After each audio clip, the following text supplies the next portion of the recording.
পারিশ্রমিক না পাওয়ায় মাঠে যাননি চিটাগাং কিংসের লঙ্কান পেসার বিনুরা ফার্নান্দো। বিপিএলে এবারের আসরে পারিশ্রমিক বকেয়ার কেলেঙ্কারিতে অতীতের সব রেকর্ড ছাড়িয়ে যাচ্ছে। খেলোয়াড়দের সময় মতো পারিশ্রমিক না দেওয়া যেন ফ্র্যাঞ্চাইজিদের কাছে নিয়মে পরিণত হয়েছে। এই দুর্নামের সর্বশেষ শিকার চিটাগাং কিংস।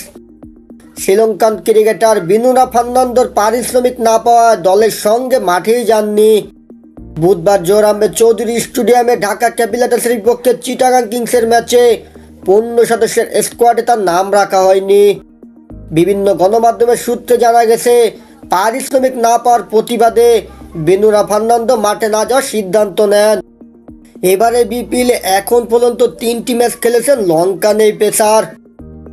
এর আগে বকেয়া পারিশ্রমিক বুঝে না পেয়ে বিসিবিতে নালিশ করেছিলেন দুর্বার রাজশাহী আরেক লঙ্কান ক্রিকেটার লাহারু সামারাকুন।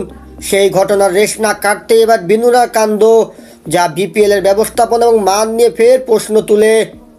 এবারের বিপিএল আয়োজনে অব্যবস্থাপনা শেষ নেই। টুর্নামেন্ট শুরুর আগে ফ্র্যাঞ্চাইজিগুলো বিসিবির কাছে ব্যাংক গ্যারান্টি দেয়নি। এমনকি বেশিরভাগ ফ্র্যাঞ্চাইজি টুর্নামেন্ট শুরুর আগে নিয়ম মাফিক পারিশ্রমিকের অর্ধেক খেলোয়াড়দের বুঝিয়ে দেয়নি। টুর্নামেন্টের অর্ধেকের বেশি সময় হলেও ঠিকঠাক পারিশ্রমিক বুঝে পাননি খেলোয়াড়রা, যে কারণে অনুশীলন বয়কটের মতো ঘটনাও ঘটেছে।